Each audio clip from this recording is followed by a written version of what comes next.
بسم اللہ الرحمن الرحیم۔ السلام علیکم۔ کیپٹل ٹاک میں خوش آمدید۔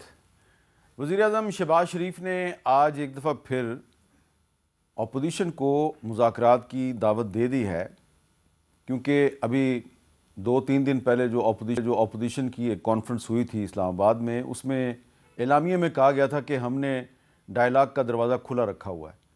تو انہوں نے وزیر اعظم نے اس کی اعلامیے کی روشنی میں اپوزیشن کو مذاکرات کی دعوت دے دی، لیکن اب جو اپوزیشن ہے وہ یہ کہہ رہی ہے کہ جنہوں نے ڈاکہ مارا ہے ہم ان سے مذاکرات کیسے کریں، اور علیمہ خان صاحبہ جو ہیں وہ باقاعدہ مذاکرات کے خلاف صف آرا ہو چکی ہیں۔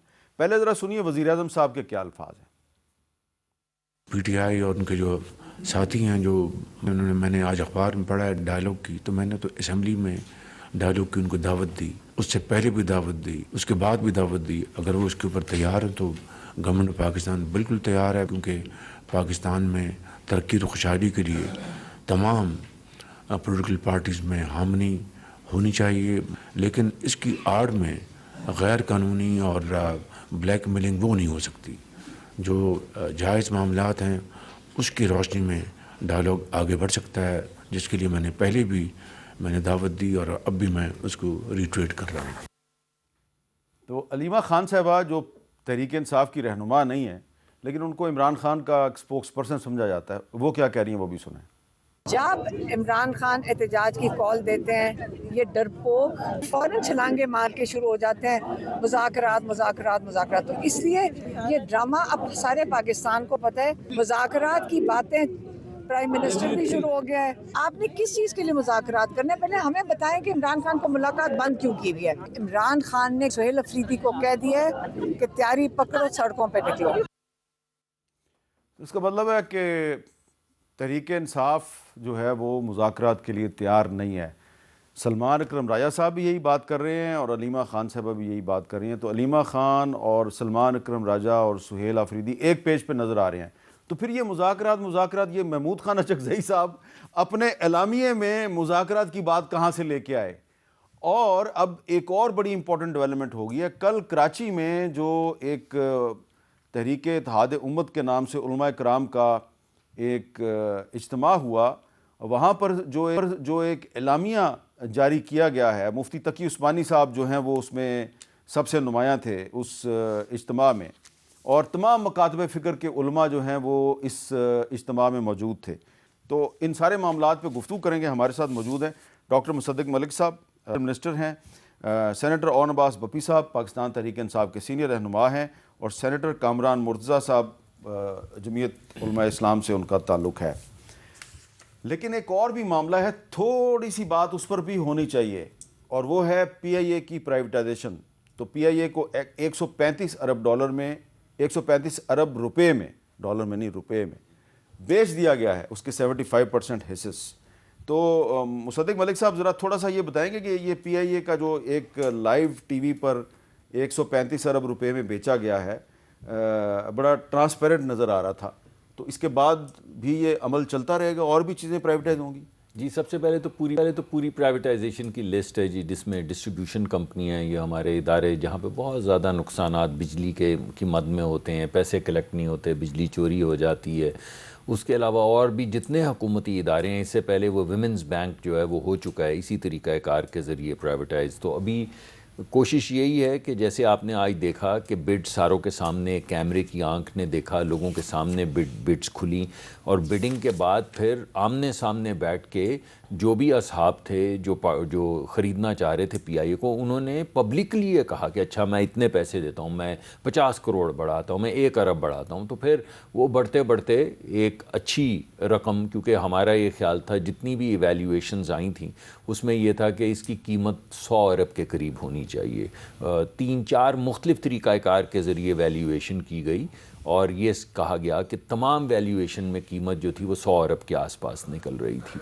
تو اللہ نے کرم کیا، جب بیڈنگ کھلی تو آپ نے دیکھا کہ کچھ نے 101 کچھ نے اس سے زیادہ کی ہوئی تھی، پھر ان کی آپس میں بیڈنگ چلی اور لوگوں کی نظروں کے سامنے کیمرے پہ ریئل ٹائم میں لوگوں کے سامنے اللہ نے کرم کیا اور 35% اضافی قیمت کے اوپر کیا یہ بچ کے۔ اچھا اون صاحب، آپ کو اس پہ کیا تبصرہ کریں گے؟ اچھا نہیں ہوا؟ بڑی ٹرانسپیرنٹ طریقے سے پی آئی اے 135 ارب روپے میں بک گئی۔ اعوذ باللہ من الشیطان الرجیم، بسم اللہ الرحمن الرحیم۔ نہیں، بہت اچھی بات ہے، یقین کریں وہ کرے خدا خدا کر کے کفر ٹوٹا، بڑے عرصے سے ایک چیز چل رہی تھی، لیکن I don't want to sound very negative Mir صاحب، لیکن میرا ایک چھوٹا سا اس کے اوپر اوپینین بھی ہے۔ ہمیں تو بتایا جا رہا تھا کہ انٹرنیشنلی بہت سارے انویسٹرز آئیں گے، دنیا کی بڑی بڑی جناب ایئر لائنز آ رہی، قطر ایئر لائنز کا نام لیا جا رہا تھا، ایمریٹس ایئر لائنز کا نام لیا جا رہا تھا، اور فورن ڈائریکٹ انویسٹمنٹ کے حوالے سے پچھلے 3 سال سے ہمیں راگ الاپا گیا کہ جناب پی آئی اے خریدنے کے لیے لوگ ملینز آف ڈالرز لے۔ آپ کو پتہ ہے کہ پی آئی اے کے پاس اس وقت صرف 34 جہاز ہیں، اس میں سے صرف 18 جو ہیں وہ آپریشنل ہیں، اور یقین کریں اس سے زیادہ کہ اس کے ایسٹس بھی موجود ہیں، اور بھی ایسٹس ہیں جو پیرس میں سوفیٹیل ہوٹل ہے، روز ویلٹ ہوٹل نیو یارک میں، اس کے علاوہ وہ نہیں بیچے، اچھا وہ نہیں بیچے، اور اس میں نہیں، یہ بڑی امپورٹنٹ بات ہے، لیکن وہ تمام ہوٹلز جو آپ جن ایسٹس کی اور کچھ پلاٹس بھی ہیں وہ بھی نہیں بیچے گئے، ان سب کو علیحدہ کر کے پیرنٹ کمپنی میں ڈال کے صرف ایئر لائن کو بیچے۔ بالکل ٹھیک۔ ساتھ انجینئرنگ کا ان کا اپنا ایک نیٹ ورک بھی ہے جو کہ پاکستان میں صرف پی آئی اے کے پاس موجود ہے، جس سے باقی پرائیویٹ ایئر لائنس بھی اس سے جو ہے فائدہ اٹھاتی رہتی ہیں۔ میرا پوائنٹ صرف ہے کہ آج آپ نے بیچ لیا 135 ارب، شاید 400-450 ملین ڈالر بنتا ہے، لیکن میر صاحب کیا یہ سوال ریز نہیں کرتا کہ آج جب پی آئی اے بک رہا تھا، ایک پاکستان کی فلیگ شپ پہلے، تو دنیا کے بڑے بڑے انویسٹرز آتے، ہمیں بھی ڈالرز کی انویسٹمنٹ آتی،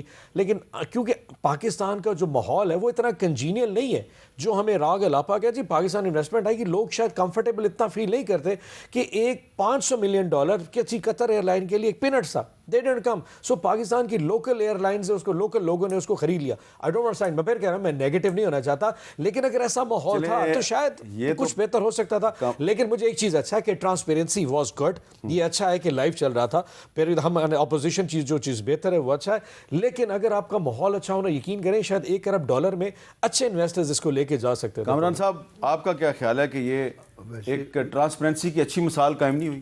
یہ ٹھیک ہے، اس کو ٹرانسپیرنٹ آپ کہہ سکتے ہیں، مگر آپ کی جب کوئی ایسٹس، یہ ایسٹس ہیں نا، تو آپ کے ایسٹس جب بکتے ہیں تو آپ اس پہ اچھا فیل کرتے ہیں، یہ تو پہلی بات ہے۔ مطلب فرض کریں کہ میں گھر بیچنے چلا جاؤں، میں کوئی اور آفس بیچنے چلا جاؤں تو اس پہ اچھا فیل کرتے ہیں۔ 25% ابھی بھی حکومت کے پاس رکھا ہے، ٹھیک ہے۔ اور دوسری بات یہ ہے کہ اس کے جو ایک اسٹیک ہولڈر جو ہے اس کے امپلائیز ہیں، اور امپلائیز کے لیے جو ہے وہ 1 سال کا جو ہے وہ صرف وہ رکھا گیا ہے، وہ جو کوشن پیریڈ ہے، اس میں ان کو آ کے نکالا جائے گا، اس کے بعد بے روزگاری بڑھے گی، ایک اور مسئلہ پیدا ہوگا۔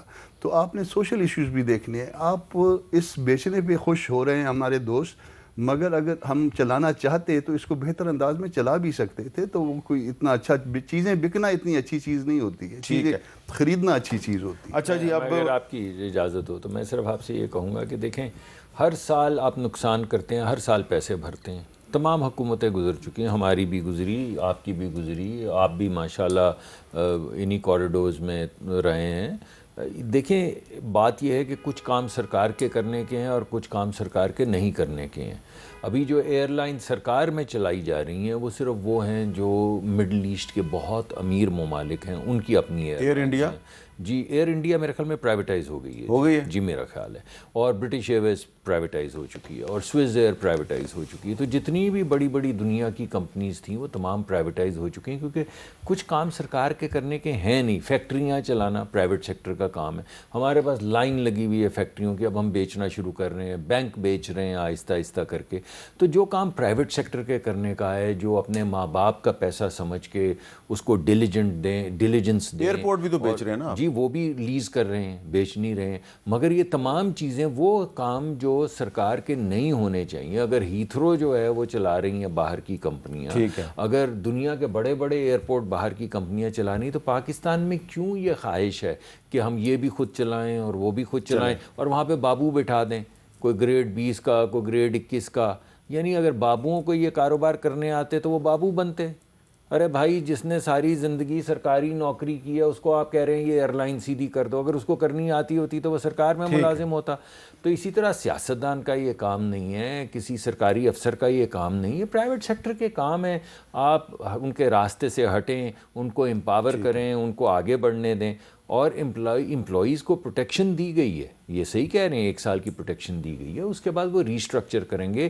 ان کو یہ بھی مجبور کیا گیا ہے کہ جتنے بھی پیسے ہیں وہ کمپنی میں ڈالیں گے, یعنی وہ ڈویڈنڈ نہیں نکال سکتے. ٹھیک ہے, تو وہ کمپنی میں ڈالیں گے اور جہاز خریدیں گے. تو جو امپلائیز ہیں ان کی یوٹیلائزیشن بڑھ جائے گی. جیسے جیسے بڑھتی جائے گی ان کا کوئی ریزن ہی باہر نکالنے کا نہیں رہے گا. اچھا جی, اب یہ بتائیں جی اون عباس بپی صاحب کہ یہ جو تحریک تحفظ آئین ہے, اس کا جو اعلامیہ ہے, اس اعلامیے میں بھی ڈائلاگ کا ذکر ہوا, اور محمود خان اچکزئی صاحب جن کو کہ پارلیمانی لیڈر اپوزیشن نے اپنا لیڈر کے طور پہ نامینیٹ کیا ہوا ہے, انہوں نے نواز شریف صاحب کا نام لے کے کہا ہے کہ نواز شریف صاحب رول پلے کریں اور ہماری رہنمائی فرمائیں. وہ کہہ رہے ہیں جی ہم ڈائلاگ کرنا چاہتے ہیں. تو سلمان اکرم راجہ صاحب اور علیمہ خان صاحبہ کہہ رہی ہیں کہ یہ ڈائلاگ کی بات کرنے والے تو بزدل لوگ ہیں. تو یہ اپنا ختم, اب ڈائلاگ کا امکان ختم, اب پی ٹی آئی جو ہے مزاحمت کی طرف جا رہی ہے. میرے ساتھ تھوڑا ایکسپلین کر دیجیے گا. جس وقت عمران خان صاحب نے علامہ راجہ ناصر صاحب کو اور اچکزئی صاحب کو یہ ٹاسک دیا تھا کہ آپ جا کے چلیں اور پوری اتھارٹی دی کہ آپ ڈیسائیڈ کریں, تو ساتھ یہ بھی کہا تھا کہ جو فیصلہ کریں گے وہ من قبول ہوگا. اور الٹیمیٹلی اگر آپ نے دیکھا 3 دن پہلے جو کانفرنس ہے اس میں انہوں نے ایسا ہی کیا. لیکن تھوڑی سی گراؤنڈ ریالٹی جب سے یہ ڈیسیجن خان صاحب نے لیا وہ تھوڑا چینج ہوئی ہے. 26 اکتوبر سے لے کے آج تقریباً 23 سے 24 دسمبر 2 مہینوں میں عمران خان صاحب سے 1 دفعہ بہنوں کی ملاقات ہوئی ہے. اور آج سے 4 دن پہلے جب توشہ خانہ 2 کا ایک بھونڈے کیس میں ان کو پھر دوبارہ سزا دی گئی, اس دن 2 ادر جرنلسٹ اور 1 شاید فیملی ممبر مل سکا. اس میں جس طرح خان صاحب کو قید تنہائی میں رکھا گیا ہے, شاید وہ ماحول اب کنجینیل نہیں ہے مذاکرات کا. آج وزیر اعظم صاحب نے فرمایا کہ جناب مذاکرات ہونے چاہیے. I guess this is playing to the galleries. اگر آپ واقعی مذاکرات کے حق میں ہیں تو کیا مذاکرات اس طرح کیا جاتا ہے کہ ایک فریق کو آپ زمین پہ گرا کے اس کو دیوار سے لگا دیں؟ نہیں, لیکن وزیر اعظم صاحب نے مذاکرات کی دعوت دے کر جی, اور دوسری طرف سے سلمان اکرم راجہ صاحب نے اور علیمہ خان صاحبہ نے اس کو مسترد کر کے آج منگل کا دن تھا میر صاحب, آج منگل کا دن تھا. آج بہنوں نے, فیملی نے خان صاحب سے ملاقات کرنی تھی. اور میں پھر ریٹریٹ کرتا ہوں, دنیا کے ہر ٹارچر برداشت ہو سکتے ہیں, آپ سولیٹری کنفائنمنٹ یہ جو ٹارچر ہے یہ بہت مشکل ہے. اور میں پھر دنیا کو بتانا چاہتا ہوں کہ خان صاحب نے ڈاکٹر نورین کو کہا تھا کہ یہ حالت ہے کہ جو شخص مجھے کھانا دینے آتا ہے اس کو سلام کرنے کی اجازت نہیں, تاکہ میرے کانوں میں کسی انسانی شخص کی آواز نہ ہو. اگر آپ ایک شخص پہ ان کو مینٹل ٹارچر کریں اور ہم کہتے ہیں جی مذاکرات, اور پھر مزے کی بات مذاکرات کس پہ کریں, بلیک میلنگ, یعنی مذاکرات میں سیاست کی بات نہیں کر رہی. تو حضور ہم کوئی موسیقار تو ہے نہیں. اب میں نے عاطف اسلم تو بات نہیں کر رہی نا, میں سیاست پہ بات کروں گا, میں انسانی حقوق پہ بات کروں گا, میں عمران خان کی بات کروں گا, میں ایران کی بات کروں گا, میں اسلام آباد ہائی کورٹ کی بات. نہیں, یہ ایشوز کو چھوڑ دیں, آپ ہم سے اکانومی کی بات کر لیں. میں بلیک یہ جو ٹرمز آف ریفرنس جس پہ گورنمنٹ ہم سے بات کرنا چاہتی ہے, تو شاید وہ ہمارا جو ایک مڈ لیول جو ایک پلیٹ فارم ہے وہ بھی کریٹ نہیں ہو پا رہا. اور ویری فرینکلی کوئی پنچایت, کوئی پرہیں جس کو ہم سرائکی میں کہتے ہیں, وہ جب تک 2 فریق برابری کی بنیاد پہ with dignity, with respect and ego پہ بات نہ کر سیں, یہ تو نہیں ہو سکتا کہ آپ عمران خان صاحب اور بشرا بی بی پہ تنہائی میں ٹارچر کرتے تھے, بہنوں کو باہر گھسیٹے میرے سامنے, نورین آپا کو, ڈاکٹر عثمان کو انہوں نے بالوں سے گھسیٹ کے یہاں سے وہاں سے گھینٹا. تو یہ وہ معاملہ ڈیو ریلی تھنک کہ ہم اس پہ بات کر سکتے ہیں. سو یہ تھوڑا سا ایشو. جی کامران مرزا صاحب, اب یہ تو بات ہو گئی تحریک تحفظ آئین کی اور تحریک انصاف کی, لیکن اب یہ جو اجتماع تھا کراچی میں, اس میں مولانا فضل الرحمان صاحب نظر آ رہے تھے مفتی تقی عثمانی صاحب کے ساتھ, اور اس کے ساتھ ہی مفتی منیب الرحمان صاحب بھی نظر آ رہے تھے, حنیف جلندری صاحب بھی نظر آ رہے تھے, مولانا محمد یاسین ظفر صاحب بھی تھے, مولانا شجاع الدین صاحب بھی تھے, حامد سعید کاظمی صاحب, ریاض حسین نجفی صاحب, اور ابتسام لائی ظہیر صاحب, مولانا عبدالحق ثانی صاحب, مولانا سمیع الحق صاحب کے پوتے, پیر نور اللہ قادری صاحب, تمام مکاتب فکر کے علماء تھے وہاں پہ. تو یہ اب آپ مطالبہ کر رہے ہیں کہ جی 27ویں ترمیم جو ہے یہ قرآن و سنت سے متصادم ہے, اس کو ختم کیا جائے. یہ کیسے ختم ہوگی؟ دیکھیے لیگلی تو اس کو ریورس اگر کر سکتی ہے تو 2 طریقے ہیں اس کے. ایک تو پارلیمان خود ریورس کر سکتی ہے, یا پھر کورٹ کوئی کہہ دے, اور کورٹ جو کہہ سکتی ہے اب آج کے سینیریو میں وہ FCC ہے, فیڈرل کانسٹیٹیوشنل کورٹ. تو یہ 2 طریقے تو لیگل ہیں. یا پھر تیسرا طریقہ آپ اس کو بھی لیگل کہہ سکتے ہیں کہ پریشر اتنا بڑھ جائے پبلک کا, جو کہ کبھی نہیں بڑھا پائی پاکستان میں, کہ جس میں جو ہے نا چیزوں کو ریورس کرنا پڑ جائے الٹیمیٹلی. تو اگر تو لوگ نکلیں اور پریشر کو اس حد تک لے جائیں تو پھر پارلیمان کو بھی الٹیمیٹلی وہ اتنی مجبور ہو سکتی ہے کہ چیزیں جو ہے نا وہ ریورس ہو جائیں, یا پارلیمان سے یا کسی اور طریقے سے.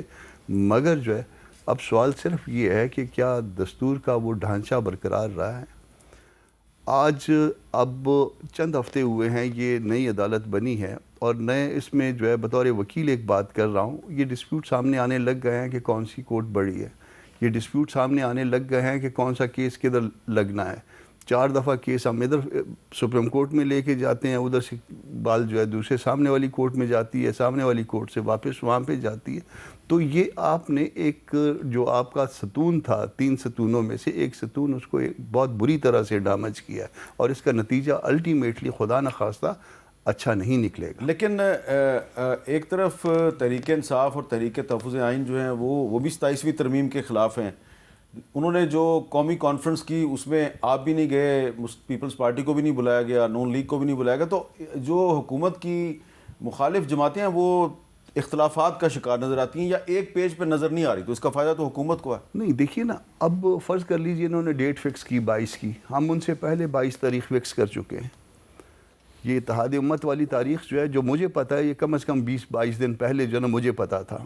حنیف جلندری صاحب نے مجھے ٹیلی فون کر کے اس کے حوالے سے بتایا تھا, تاکہ عثمانی صاحب نے مجھ سے کچھ چیزیں مانگی تھیں اسی حوالے سے اور میں نے ان کو پرووائڈ کی تھی. اب ایک تو ڈیٹ کے حوالے سے کوئی مشورہ نہیں کیا, بعد میں بتانے کے لیے آئے, اس وقت تک آلریڈی کمٹمنٹ ہو چکی تھی. دوسرا, آپ جب ایجنڈا مرتب کرتے ہیں, قومی کانفرنس ہے نا جی, ان کی وہ جو اتحاد ہے اس کا کانفرنس نہیں ہے. جب قومی کانفرنس ہے تو اس میں جن جن کو بلانا ہے, قومی میں تو یہ بھی آتے ہیں, نون بھی آتی ہے, پاکستان پیپلز پارٹی بھی آتی ہے, ہم بھی آتے ہیں. اور پھر آپ فرض کر لیجئے جب قومی کانفرنس کی بات کریں گے اور اس میں ایجنڈا 26ویں اور 27ویں ترمیم کے اوپر جو ہے نا اس کے اوپر آپ کوئی اعتراض رکھیں گے, تو 26ویں ترمیم میں تو ہم نے اس کو بات چیت کی ہے, انہوں نے بھی کی ہے, ہمارے تھرو کی ہے, اور 27ویں میں انہوں نے کیا ہے, وہ تو آؤٹ رائٹلی اس کو ریجیکٹ کر دیں گے. تو اس ایجنڈے کو آپ کچھ تھوڑا سا انڈائریکٹ کر لیجئے, آپ اس پہ ان سے بات کرنا ہے, ان کو بھی بلانا ہے, یہی فورم بن سکتا تھا. تو 27ویں ترمیم کے خلاف اپوزیشن جماعتوں کا متحد ہونا جو ہے اس کا کوئی چانس نہیں ہے؟ نہیں, چانس ہے مگر اس کا یہ طریقہ کار نہیں ہے. یہ طریقہ کار یہ ہوتا کہ آپ اگر فرض کر لیجئے کہ یہ آپ ان کے پاس جاتے, آپ پاکستان پیپلز پارٹی کے پاس جاتے, JUI کے پاس آتے, اور پہلے تو ڈیٹ پہ بات کرتے, پھر اس ایجنڈے پہ بات کرتے, ٹھیک ہے, پھر اس ایجنڈے کے بعد ہم بیٹھتے. کیوں نہیں بیٹھتے؟ اس میں ایون عمران خان صاحب والا معاملہ بھی آ سکتا ہے, ایون کورٹ سے ان کو ریلیف نہیں مل سکتی, وہ بھی آ سکتا ہے. مگر بات یہ کہ پہلے ایجنڈا تو ہمارے سے مشورے سے بناؤ نا. تو اگر مصدق ملک صاحب انہوں نے مشورہ شروع کر دیا آپس میں اور یہ کسی مرحلے پر آنے والے وقت میں اکٹھے ہو گئے, پرابلم تو ہو جائے گی آپ کے لیے. میں 3-4 نکات آپ کے سامنے رکھنا چاہوں گا. پہلے وہ ہمارے رہنما رہے ہیں اچکزئی صاحب, جنہوں نے کہا دروازہ کھلا اور تمام پارٹیز ان کے ساتھ تھیں. تو میں یہ کہوں گا کہ خوب پردہ ہے کہ چلمن سے لگے بیٹھے ہیں, صاف چھپتے بھی نہیں, سامنے آتے بھی نہیں. ارے بھائی, مذاکرات کی دعوت ہے تو آ جائیں, دروازہ کھلا ہے تو آ جائیں, ہم حاضر ہو جاتے ہیں, تو بات کر لیں. بات نہیں بنے گی تو آپ کا گلہ قائم ہو جائے گا, مگر آپ بات شروع ہی نہ کریں اور دروازہ کھلا رکھیں تو پھر اس میں ہم چلمن کی بات کریں گے. اور علیمہ خان ہماری بہن ہیں, انہوں نے کہا کہ بزدل مذاکرات کی بات کرتے ہیں, تو وہ ایک اور اسی غزل کا شعر ہے کہ زیست سے تنگ ہو اے داغ تو جیتے کیوں ہو, جان پیاری بھی نہیں, جان سے جاتے بھی نہیں. تو بھائی آپ ایجیٹیشن شروع کر دیں, مطلب آپ اپنے صوبے میں تو کریں. اگر آپ کے پاس اتنی پاپولیرٹی ہے, اگرچہ آپ کچھ الیکشنز ہارے ہیں, اگر آپ کے پاس اتنی پاپولیرٹی ہے اور آپ روز ہمیں کہہ رہے ہیں کہ بزدل کرتے ہیں مذاکرات کو, کم از کم آپ قانونی طور پہ اپنے صوبے میں جہاں پہ آپ کی حکومت ہے وہاں پہ تو پروٹیسٹ کریں. تو کوئی پروٹیسٹ بھی نہیں, ایک بندہ دوسرے سے بات کرنے کو تیار نہیں ہے, ایک رہنما دوسرے کو رہنما بات ماننے کو تیار نہیں. جو جیل سے باہر نکلتا ہے اس کو کہتے ہیں غدار ہے, اسٹیبلشمنٹ کا ایجنٹ ہے. جو اندر چلا جاتا ہے, جو باہر رہ جاتا ہے, وہ ہیرو اگلی دفعہ وہ جاتا ہے تو اس کو باقی غدار کہتے ہیں. تو یہ کو معاملہ گڑبڑ ہے, ایک بات سر. دوسری بات یہ ہے کہ دیکھیں, یہ مناسب نہیں ہے کہ یہ وہی بات ہے کہ خان صاحب سے ملاقات نہیں ہونے دی, یعنی وہ جو انہوں نے کیمپین چلائی تھی ایک اپنے آفیشیل سوشل میڈیا پہ کہ خان نہیں خاکم بدھن تو پاکستان نہیں, تو یہ بات صرف خان کے اوپر ہی ہے. 870 میٹنگز ہو چکی ہیں خان صاحب کے ساتھ. اگست 2023 سے لے کر نومبر 2025 یا دسمبر 2025 میں بھولتا ہوں, اس میں 870 میٹنگز ہو چکی ہیں. جو رول ہے 240-65 وہ یہ کہتا ہے کہ 6 سے زیادہ لوگ نہیں ہوں گے. ان میٹنگز کے اندر 10 سے 12 کے گروپس میں میٹنگز ہوئی ہیں. اس میں پولیٹیشینز بھی تھے, لائرز بھی تھے. تو میاں نواز شریف صاحب کی بھی 30 لوگوں کے ساتھ ملاقات ہوتی تھی ایک ہی وقت. میں بھی وہی گزارشات آپ کے سامنے رکھ رہا ہوں. پھر گلا کس بات کا اگر میٹنگز ہو رہی ہیں. اور عظمیٰ بہن جو ہیں وہ 49 میٹنگز کر چکی ہیں, نورین بہن جو ہیں وہ 43 میٹنگز کر چکی ہیں, اور علیمہ بہن جو ہیں وہ 45 میٹنگز کر چکی ہیں. میٹنگز بھی ہو رہی ہیں, ہماری دعوت بھی چل رہی. چلیں ان کا گلا برحق کے ایک مہینے میں پچھلے میں آپ نے 2 سے زیادہ ملاقات نہیں ہونے دی. چلیں اس مہینے بات نہ کریں, اس سے پچھلے مہینے بات کیوں نہیں کی, اس سے پچھلے مہینے بات کیوں نہیں کی. اگست سے لے کر آج تک 3-5 مرتبہ پرائم منسٹر دعوت دے چکے ہیں کہ آئیں میرے سے بات کریں. مجھ سے نہیں کرتے تو اسپیکر صاحب کے کمرے میں چلے جائیں. ملاقات وہاں پہ ہو رہی تھی, میں نے آپ کو نمبرز دے دیے ہیں, آپ کو رولز بتا دیے ہیں. تو آپ مجھے یہ بتائیے. اور رول 265 یہ کہتا ہے کہ آپ سیاسی بات نہیں کر سکتے. یا تو آپ کہیں کہ خان صاحب کے لیے ترازو علیحدہ ہے, آپ یہ کہیں کہ وہ قانون جو ایک عام آدمی جو قید میں ہے اس پہ لاگو ہوتا ہے, خان صاحب پہ نہیں ہوتا. تو یا تو آپ کہہ دیں. مسئلہ یہ نا کہ جب سر یہ خود کہتے تھے کہ طاقتور کا قانون اور ہے اور کمزور کا قانون اور ہے, تو خان صاحب کے لیے قانون اور ہے, طاقتور کا قانون ہے. کاش کہ ان کو بھی یہ 265 یاد آتا ہے جب نواز شریف صاحب اڈیالہ جیل میں تھے تو آپ کو پتہ ہی نہیں تھا. سیاست کی بات بھی نہیں کرنے دیتے. 265 یاد ہی نہیں آیا آپ کو. میں بریک لیتا ہوں, بریک کے بعد دوبارہ ملتے ہیں.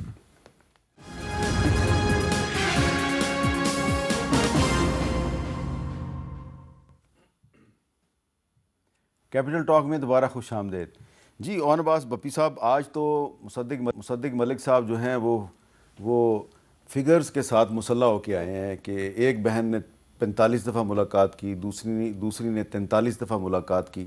تو ملاقاتیں تو ہوتی رہی ہیں لیکن پچھلے 1 مہینے میں نہیں ہوئی. تو یہ کہہ رہے ہیں رول 265 یہ کہتا ہے, پریزن لاس انگریز کے زمانے کا قانون ہے, کہ آپ جب ملاقات کرتے ہیں قیدی سے تو اس کے ساتھ سیاسی گفتگو نہیں کر سکتے. اچھا میر صاحب, یہ جو فگرز ملک صاحب نے دیے یا اس سے 4-5 دن پہلے کہ انٹرنیشنل نیوز چینل پہ کسی صاحب نے ایک اینکر نے دیا تھا اور وہاں سے یہ فگرز سارے کوٹ کرتے آ رہے ہیں. پہلے تو یہ کلیئر کر لوں کہ ہر منگل کو کسی بھی قیدی کی اس کی فیملی سے ملاقات یہ مسٹ ہے, یہ کوئی احسان نہیں ریاست کا کسی پہ.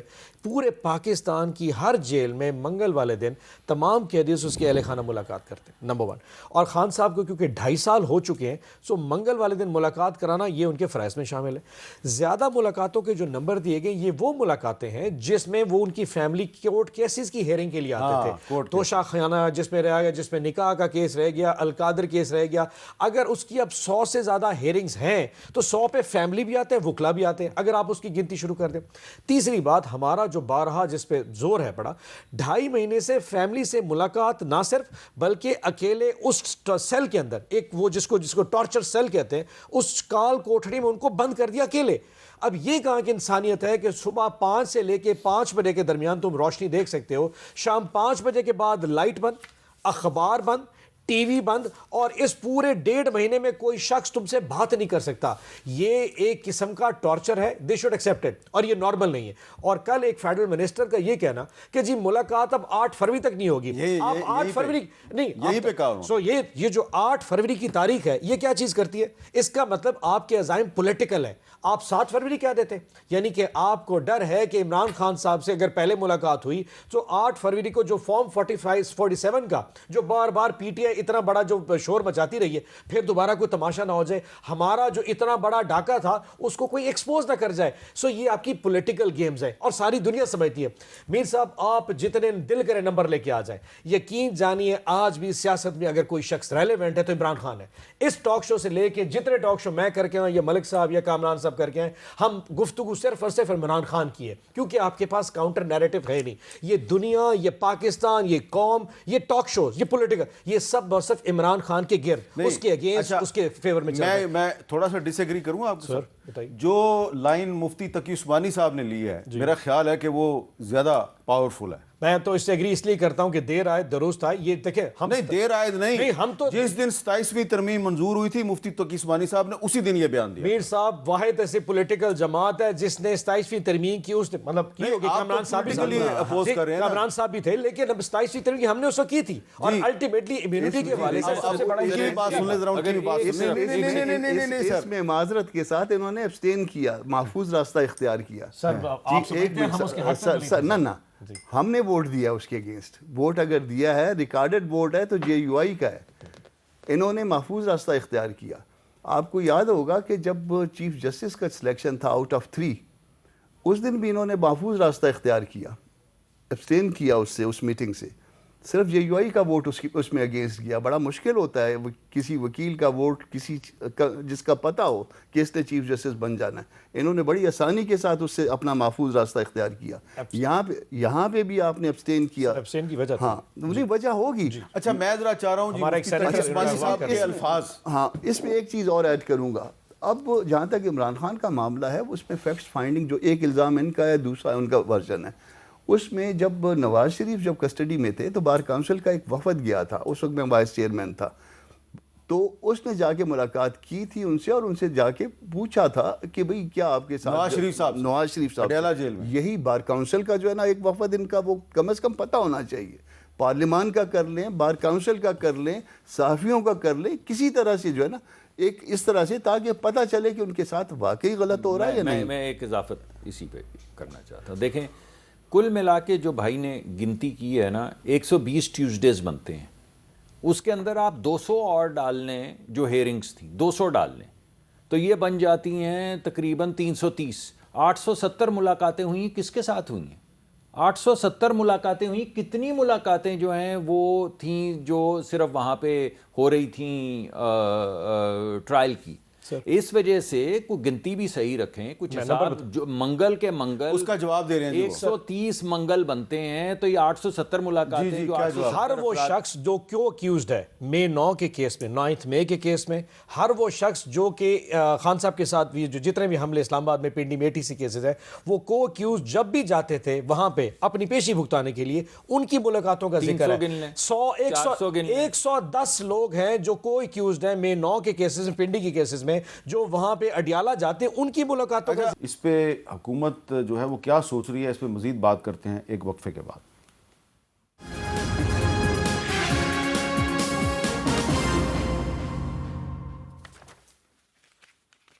کیپٹل ٹاک میں دوبارہ خوش آمدید۔ جی مصدق ملک صاحب، میں یہ کہوں گا کہ جب یہ ڈیبیٹ ہو رہی تھی تو تمام لوگ وہاں پہ شریک تھے، بھائی نے شرکت نہیں کی جیسا کہ آپ نے ذکر بھی کیا، وہاں پہ کمیٹی کی میٹنگز میں بھی نہیں آتے ہیں جہاں پہ یہ تمام چیزیں تھریڈ بیئر ڈسکس ہوتی ہیں۔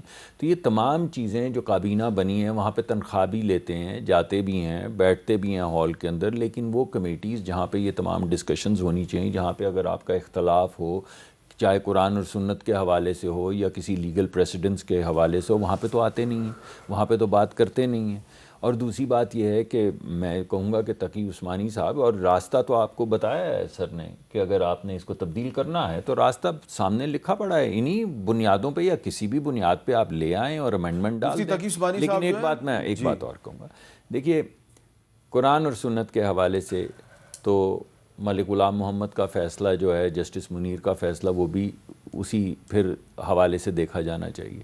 بھٹو صاحب کی جسٹس منیر کا فیصلہ، جی تو کیسے اس کو دیکھیں نا کہ اس میں کہاں پہ قرآن اور سنت جو ہے وہ کہاں بیٹھ رہی تھی جب نہیں، جسٹس منیر صاحب جو ہیں ان کا قرآن و سنت سے کوئی تعلق نہیں تھا، وہ انتہائی بدنام آدمی تھے۔ میں کیا کہہ رہا ہوں، میں کہہ رہا ہوں کہ جو فیصلے ہماری جوڈیشل ہسٹری میں سارے ہوئے ہیں، چاہے بھٹو صاحب کی پھانسی کا ہے یا اپنے بیٹے سے تنخواہ نہ لینے کے اوپر 7 سال 8 سال 10 سال قید کا ہے، یا سپریم کورٹ کا جج جو ہے، سپریم کورٹ کو ایک پہلے ریکورس کا کورٹ، ٹرائل کورٹ بنانے کا جو فیصلہ ہے، یا ایک جج مقرر کر کے کسی کو سزا دلانے کا مقدمہ ہے، یا بے نظیر صاحبہ کے مقدمات، تو پھر تمام مقدمات کو قرآن اور سنت کے حوالے سے، ہم مقدمے کی بات نہیں کر رہے، ہم تو آئینی ترمیم کی بات سر میں بھی یہی کہہ رہا ہوں کہ مقدمات اور وہ تمام فیصلے جو آج تک ہوئے ہیں ان کو ڈاکٹرن آف نیسیسٹی والے وہ تمام ایک پیکج میں ڈال کے ان کو اس کا کیا جواب ہے دیکھنا چاہیے۔ اس میں ایسا ہے کہ کمیٹی کی میٹنگ کی بات کر رہے ہیں ملک صاحب، دی موومنٹ یہ 27th امینڈمنٹ والا بل لے ہوا ہے، ابھی تک اجلاس ختم نہیں ہوا، تو انہوں نے کہا کہ جی کمیٹی کا اجلاس ہے، چلیں کمیٹی میں چلیں، جلدی کریں چلیں، تو ابھی تک تو ہم نے اس کو پڑھا نہیں تھا۔ میں اس کمیٹی کا لا اینڈ جسٹس کا ممبر تھا، میں گیا تو میں نے کہا کہ جی پڑھ تو لینے دیں، اس کو کل کے لیے رکھ لیں، پڑھ تو لینے دیں، کانسٹیٹیوشنل امینڈمنٹ ہے۔ ان کے نہیں، ہم آپ کو پڑھاتے ہیں، ہم آپ کو پڑھاتے ہیں۔ اچھا، نیشنل اسمبلی کے سامنے یہ لے نہیں ہوا تھا، نیشنل اسمبلی کے جو لا اینڈ جسٹس والے ممبر تھے ان کو بھی کہا کہ آپ بھی آ جائیں، آپ ہم کو پڑھاتے ہیں کانسٹیٹیوشنل امینڈمنٹ ہے، خدا کے بندے 100 چیزوں کے ساتھ ملا کے پڑھنا پڑتا ہے. میں نے پھر بائیکاٹ کیا، میں آیا، میں نے بائیکاٹ کیا. نیشنل اسمبلی میں کے جو ممبر تھی ہماری، انہوں نے بھی بعد میں تھوڑی دیر بیٹھ کے اس کے بعد بائیکاٹ کیا، اور اسی بات پہ بائیکاٹ کیا کہ آپ تو فورس کر رہے ہیں، یہ تو نہیں آئے تھے. انہوں نے کمیٹی میں بھی ابسٹین کیا، مگر وہ حالات پیدا کر دیے گئے تھے کہ جس میں ہم نے بائیکاٹ کرنے کے لیے مجبور ہو گئے کہ خدا کے واسطے ایک آدھ دن دو جس میں ہم پڑھ لیں یا پارٹی سے پوچھ لیں. اس وقت مولانا بنگلہ دیش میں تھے، کم از کم میں انسٹرکشنز لے لوں ہر چیز پہ. نہیں ہم آپ کو پڑھاتے ہیں. آپ تینوں کا بہت بہت شکریہ اور مجھے دیجیے اللہ حافظ.